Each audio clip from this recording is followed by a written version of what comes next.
As you can see by the caption, this is not, as promised, part 2 of the garden. Look at that beautiful pot plant on top of the pillar, and 2 or 3 days ago we had a really bad windstorm in the middle of the night. Look again, that pot with the plants on the pillar, and let me show you what remained of it. There it is on the ground. We woke up to this. Obviously the wind was very strong and it blew the entire pot off and it fell on the ground. It was entangled also with Nandina domestica, or the holy bamboo.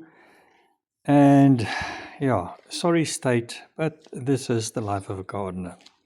You can see the pot, or what remains of the pot, down there. And now looking at it, you can see that there's a lot of dead wood under it. That's why it was so big, almost like a 1980s hairdo. And I took the ladder out thinking, I'm going to put it back on the pillar, just with a little bit of effort, and I'll get it back. So what I decided to do is to just prune it a little bit, get some of the dead wood out, and then I can try and put it back.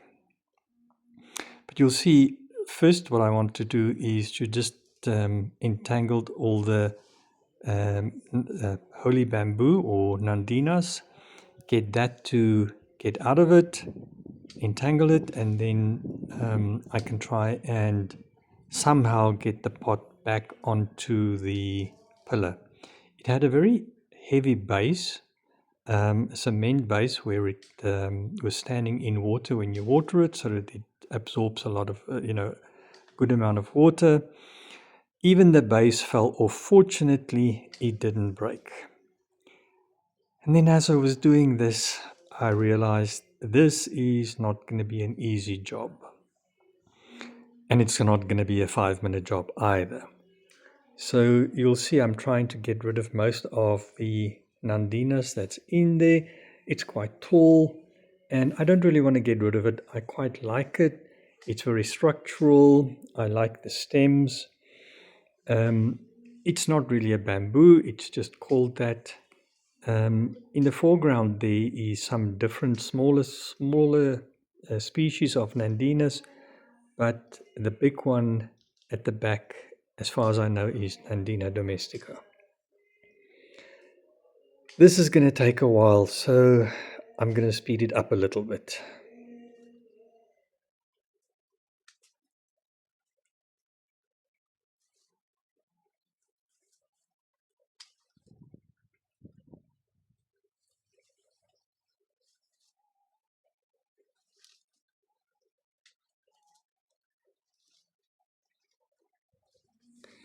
And as I was doing this, I realized I'm not going to get this thing back onto the pillar. It's way too big. It's going to be too heavy for me. And I've decided, you know what? Unfortunately, I'm just going to have to get rid of the entire thing and start from scratch. When I planted it and put it on the pillar, it was just a few cuttings that I put in a pot and I put it on top. What happened, the cuttings eventually reached the ground, it rooted in the ground, and from there on it grew back up. And that's why it was growing so prolifically, because it didn't actually get food and water from the pot, it got it from the ground. But as I said earlier, the dead wood from years ago, from when it started, was just too much. I tried to cut that out. You'll see I threw the pot out. There was very little soil left in the pot because it was all kind of decomposed. And there you can see there's a lot of dead branches. Also, the reason why I'm not wearing, you'll see my glove there, the reason why I'm not wearing it is it's fairly soft wood. So it wasn't really hard to work with or hard to cut. And that's what's left of it. One huge big bunch of branches. Now, in my garden, I never throw anything organic away. The garden is way too big, and if you just throw all your garden clips and cuttings and leaves away, the amount of money you're going to spend on compost is just not going to worth it. I did manage to save a small little piece there with some good roots on it. So I'm just going to put that back into the pot, plant it, and put it back on the pillar. At least, you know, I'm not losing anything. And out comes the good old mulcher, because what do you do with a bunch of branches and cuttings like that?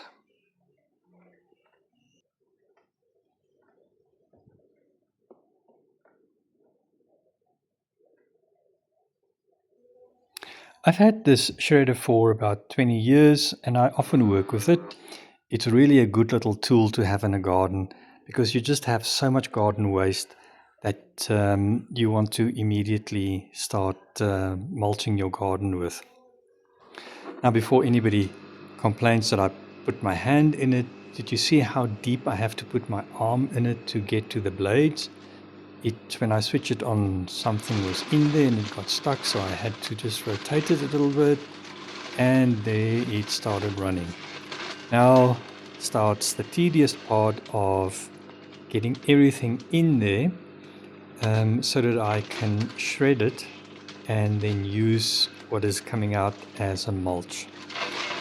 Whenever you do mulching in the garden, try and not be stingy, try and do it as thick as possible, because if you have healthy soil, earthworms and microorganisms will get rid of the mulch pretty quickly. And I see a lot of people, I think for aesthetic reasons, use rock. Of course, that's not biodegradable, and the sun would bake it very hot. Not, in my opinion, a good idea. I prefer organic matter because you simultaneously keep the moisture in and you feed the soil. So it took me a couple of minutes. As you can see, I've sped it up, and just to try and get everything through the mulcher. And finally done. Just a few odd pieces of plants lying around, weeds and stuff that I'm also going to put through, getting a quick cleanup, and then I can start mulching. Incredible how that huge bush of material left such a small lot of mulch. It just shows you, once you shred everything, it doesn't take up that much volume. Just out of interest, the little mulcher I have, quite a handy tool in the garden. Unfortunately, the only drawback of it is if you get something that's very fibrous, like papyruses or even the palm leaves. Sometimes we don't realize it, but the sheath where the leaf is attached to is extremely fibrous, and the mulcher is just not strong enough and big enough to cut through it. I do sharpen the blades quite regularly, but it's difficult to put anything stringy through it. There I did use the mulch, quite nice and thick, and as you can see, it didn't go a long way, but every little bit helps. And I put it quite thick. Within a week or two, it's going to subside quite substantially, because it'll settle down, and when we water it, it's almost going to disappear to nothing. There we go, all cleaned up. As soon as I now mow the lawn, the next time I mow the lawn, the last little bit of leaves and stuff that's still lying around will be shredded by the lawnmower. All in a day's work for a gardener.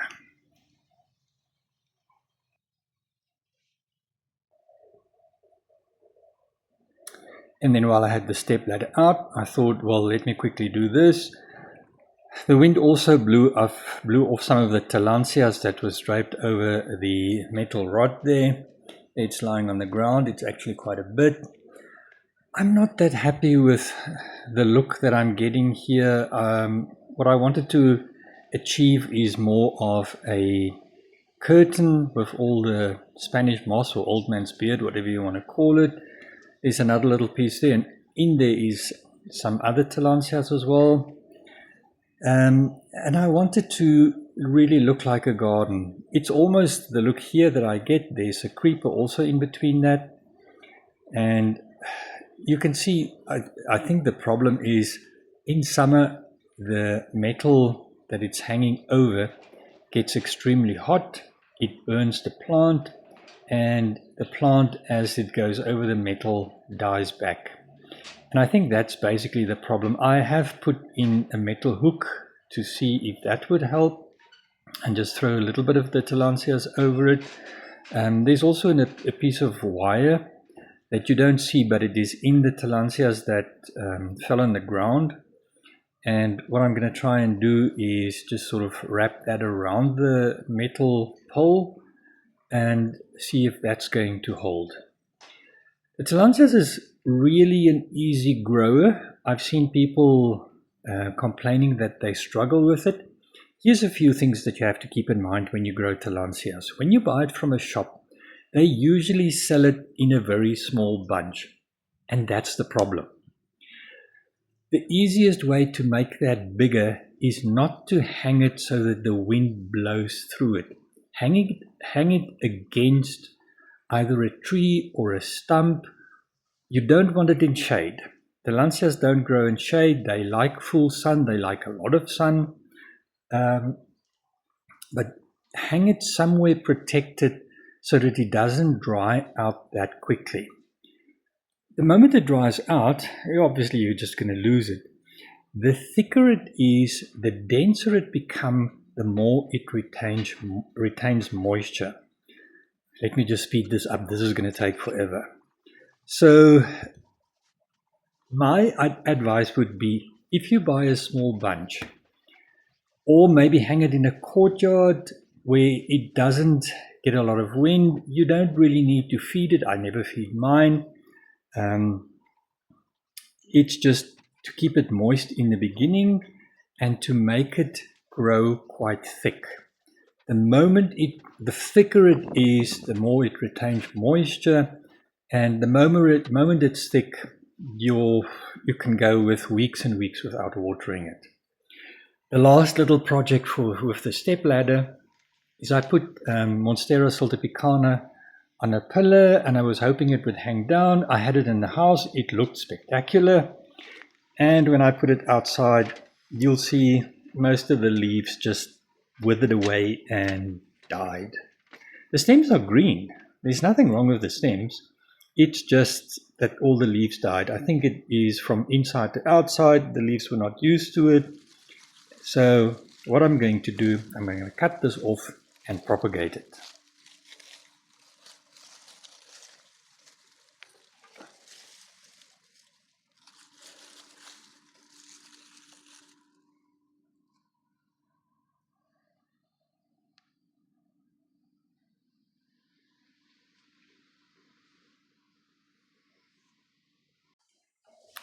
And here we are inside the dining room. I'm all set up to do the propagation.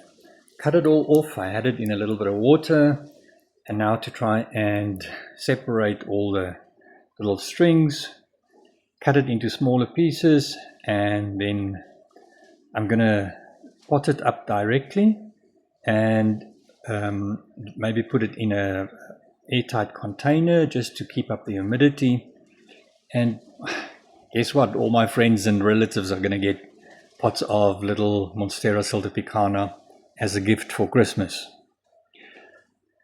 This is going to take a lot longer than what I thought it was going to be. I'm not using the pruning shears. I use a sharp knife to make a clean cut. And initially I thought about 30-40 centimeter long pieces, so that because there's quite a lot of material.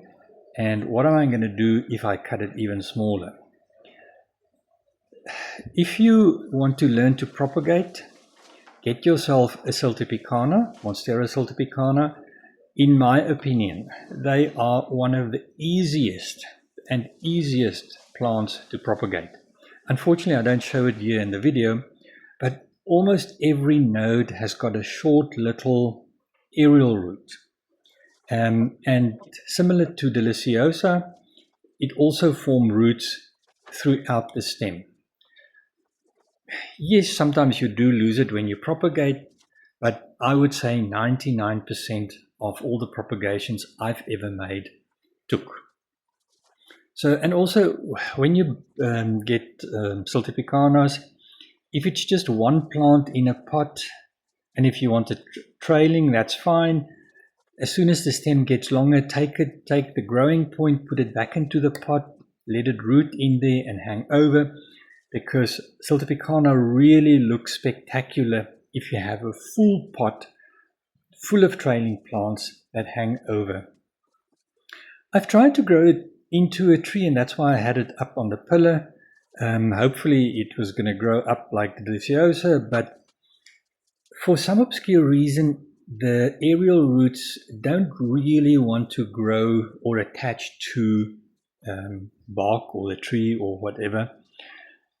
So as a trailing plant, hanging basket, it looks really nice. Okay, that's the last one. And what I've realized is even the longer lengths are not going to work. So what I did, I cut the long lengths in half. And what I'm doing now is just put it in a pot and then fill the pot up with my potting medium. As you shake the pot, the little pieces separate, so it's not all together, and you can throw some in the middle just to separate it a little bit more. Once they all grow, you obviously can then take it out and repot it, space it a little bit out, because I've probably got like 10 or 20 little cuttings in each pot, because look at it, there's a lot of it.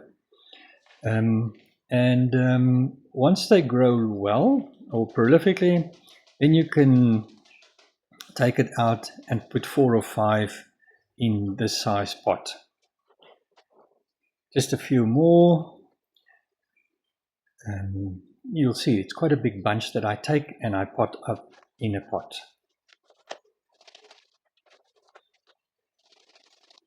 And then lastly, I want to show you what I've done.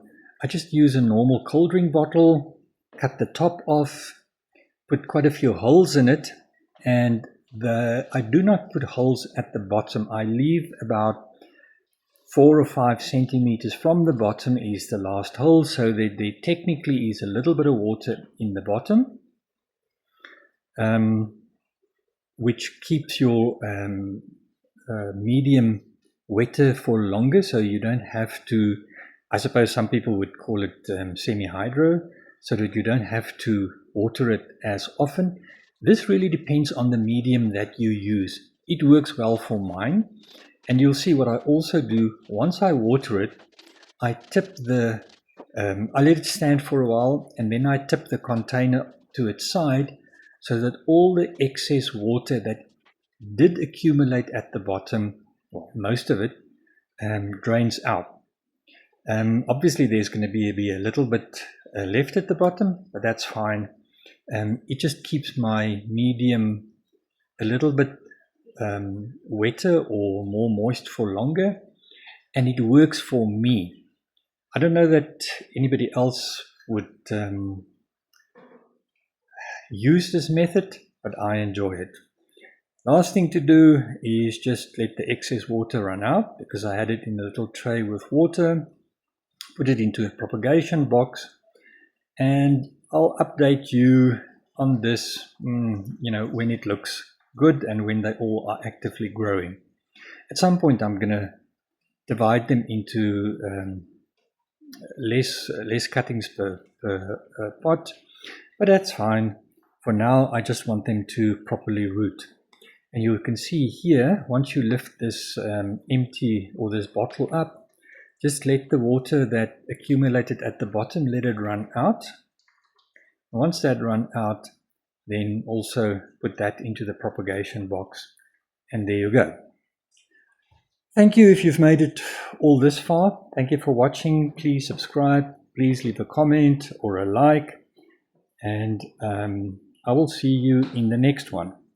Here is, before we go, a little pot that I made, I think about a year ago. There's not that many cuttings in it, but look how nice and full it looks, and it's ready to use in a hanging basket, and you can see the aerial roots on there.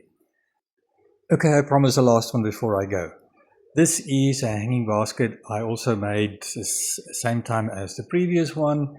Here you can see the aerial roots quite clearly. That's why it's an easy one to propagate. And I should take these vines and put it back in the pot to make it denser. Thank you, everybody. Promise this is the last. Goodbye, and thanks for watching. See you in the next one.